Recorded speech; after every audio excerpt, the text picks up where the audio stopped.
¿Qué tal? Bienvenidos una vez más al devocional con el pastor Gerson González, donde día a día nos acercamos a las Escrituras para conocer y experimentar el poder del Evangelio. Deseamos que seas grandemente bendecido mientras escuchamos la palabra de Dios, porque la palabra de Dios no está presa. Comenzamos. Muy buen día, el Señor te bendiga. Es un placer como cada amanecer poder estar juntos y seguir caminando en este tema tan poderoso, tan maravilloso como lo es el nuevo nacimiento. Hemos hablado ya en los primeros versos de Juan capítulo 3 acerca de la conversación que Jesús y Nicodemo tuvieron acerca del nuevo nacimiento o la regeneración. Es que no hay otra manera de pertenecer al reino de Dios si no es a través del nuevo nacimiento. Pero Jesús también ha advertido a Nicodemo del gran peligro de la religiosidad, poniendo con ello al descubierto la condición de mortandad espiritual en su propio día. Y algo que no debe sorprendernos tampoco el día de hoy. Así que vamos a centrarnos en los próximos episodios, después de haber visto la conversación, en el mensaje de Jesús. Lo que Jesús explica ampliamente aquí porque es muy necesario. Hay dos cosas que Jesús descubrió en Nicodemo. Por un lado, su autoconfianza en la religión, y por otro lado, su incredulidad. Yo espero que si tú posees alguno de estos pecados, en los próximos episodios, tu vida sea confrontada definitivamente acerca de la necesidad de nacer de nuevo. Pero a la par, que seas animado por la belleza del Evangelio. Así que la conclusión de los primeros 10 versos, a mi gusto, es: Nicodemo, necesita ser purificado y necesitas nacer de nuevo. Posiblemente tú no te llamas Nicodemo, posiblemente eres Carlos, Lourdes, Margarita, Francisco, pero tú conoces la condición de tu corazón y solo tú sabes si necesitas ser purificado y si necesitas nacer espiritualmente. Así que el propósito de la ley era revelar los pecados y que entonces ellos vivieran con una marcada necesidad de ser salvos. Pero jamás la ley podía propiciar vida eterna. Al igual que Nicodemo, los hombres en todo momento de la historia han tropezado con la sencillez del Evangelio por su propia incredulidad, el gran pecado de los fariseos. Así que yo quisiera invitarte a que retomemos el mensaje de Jesús acerca de la salvación. Juan 3, verso 11. En verdad te digo que hablamos lo que sabemos y damos testimonio de lo que hemos visto, pero ustedes no reciben nuestro testimonio. Si les he hablado de las cosas terrenales y no creen, ¿cómo creerán si les hablo de las celestiales? Nadie ha subido al cielo sino aquel que bajó del cielo, es decir, el Hijo del Hombre que está en el cielo. Y como Moisés levantó la serpiente en el desierto, así es necesario que sea levantado el Hijo del Hombre, para que todo aquel que cree tenga en él vida eterna, porque de tal manera amó Dios al mundo, que dio a su Hijo unigénito, para que todo aquel que cree en él no se pierda, sino que tenga vida eterna. Porque Dios no envió a su Hijo al mundo para juzgar al mundo, sino para que el mundo sea salvo por él. El que cree en él no es condenado, pero el que no cree ya ha sido condenado, porque no ha creído en el nombre del unigénito Hijo de Dios. Y ese es el juicio, que la luz vino al mundo y los hombres amaron más las tinieblas que la luz, pues sus acciones eran malas. porque todo el que hace lo malo odia la luz y no viene a la luz para que sus acciones no sean expuestas, pero el que practica la verdad viene a la luz para que sus acciones sean manifestadas, que han sido hechas en Dios.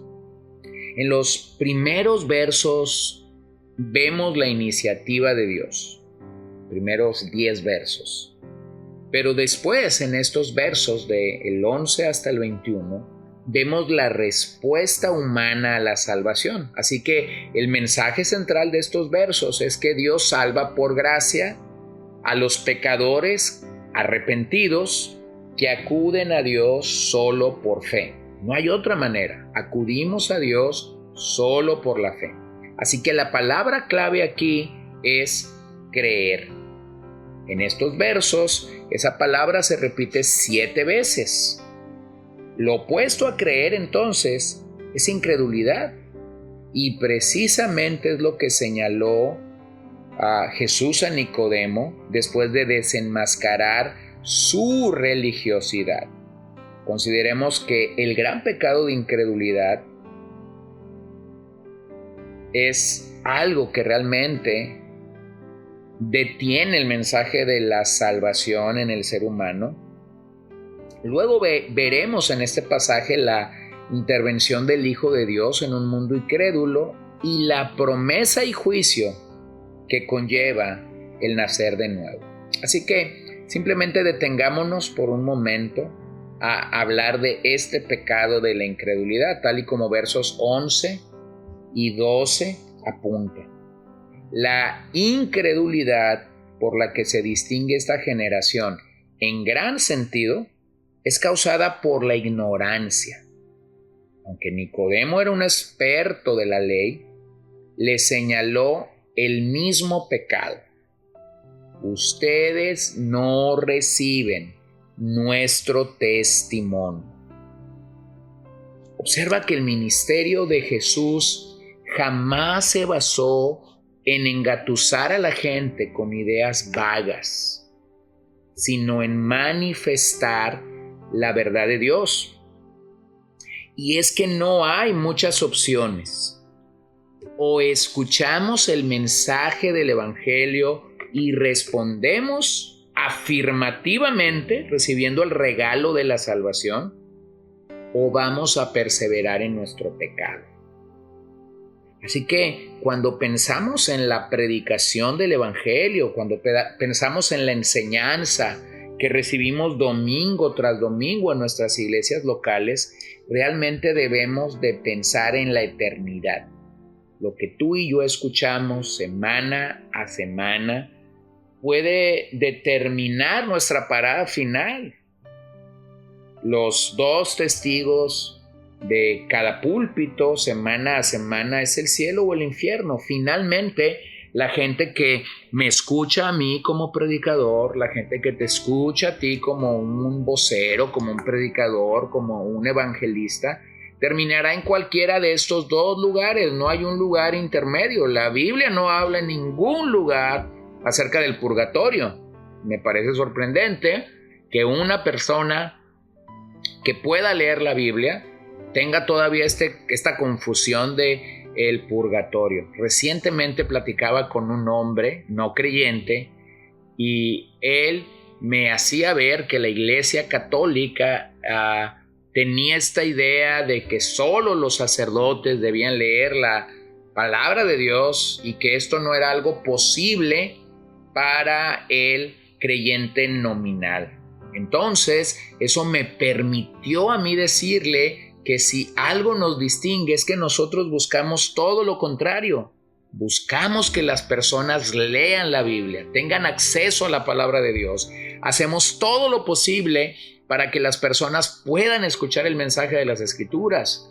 Cuando una nueva persona llega a nuestras congregaciones, hacemos todo lo posible para que en las primeras ocasiones él tenga el santo libro de Dios en sus manos y lo pueda comenzar a leer.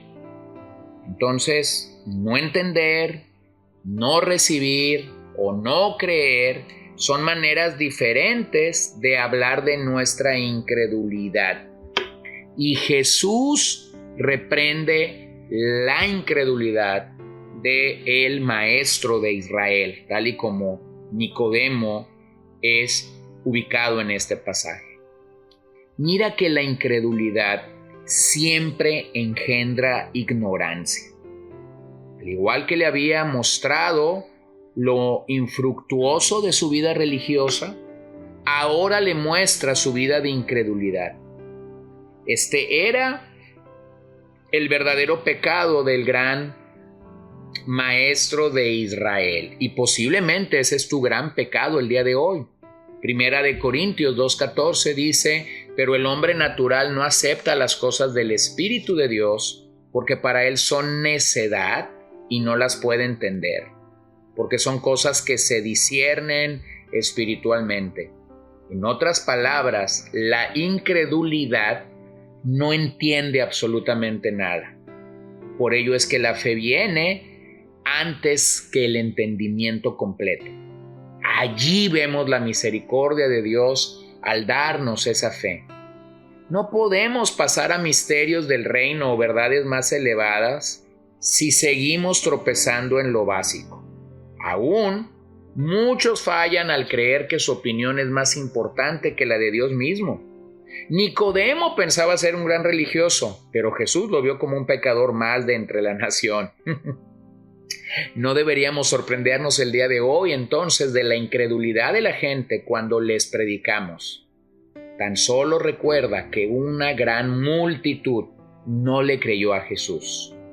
Así que es a partir de esta afirmación que Jesús comienza a hablar de los aspectos espirituales acerca de la salvación del hombre. La marca del auténtico evangelio es que no hay salvación sin que la persona sea regenerada o sin que la persona nazca de nuevo. Así que yo te animo a que esta mañana, si tú un día fuiste incrédulo y viniste a Dios por gracia, terminemos este tiempo dando gracias al Señor. Y si tú todavía eres un incrédulo, clama a Dios por tu salvación. Clama al Señor pidiéndole que tenga misericordia de ti y te pueda hacer nacer de nuevo. Mi oración sigue siendo la misma, que cada vez que predico y comparto del maravilloso mensaje de la salvación, personas puedan ser salvas y luego cuando estas personas son salvas puedan ser lavadas y santificadas solo por la palabra de Dios, porque solo Dios lo puede hacer. Para Él no hay nada imposible. Así que si ahora mismo estás hundido en pecados y en delitos y piensas que no es posible salir de allí, estás en lo correcto. No puedes, pero Dios sí puede, y por eso damos gloria y honra solo a Él. Señor Jesús, estoy tan agradecido nuevamente de poder anunciarte, de poder proclamarte, de poder decir a las personas que hoy me escuchan de tu verdad, de tu justicia y de tu santidad. Yo pido que tú nos sigas ayudando a conocerte. Pido que tú nos des esta gracia liberadora, este nuevo nacimiento, este milagro de nacer de nuevo, y pido que así sea solo para tu gloria. Te doy gracias porque nos libraste de la incredulidad, pero a la par te ruego que ahora mismo esta persona que está en incredulidad y que puede estarme escuchando pueda ser salva por ti. Para tu gloria lo pedimos. Amén. Gracias por acompañarnos el día de hoy. No olvides compartir este devocional con todos tus conocidos y recuerda que puedes seguirnos en Podbean, Spotify y Facebook como CCBN Los Mochis para que puedas escuchar todos los mensajes, los devocionales y también seguir nuestras transmisiones en vivo. Esperamos que nos acompañes el día de mañana. Que el Señor te bendiga.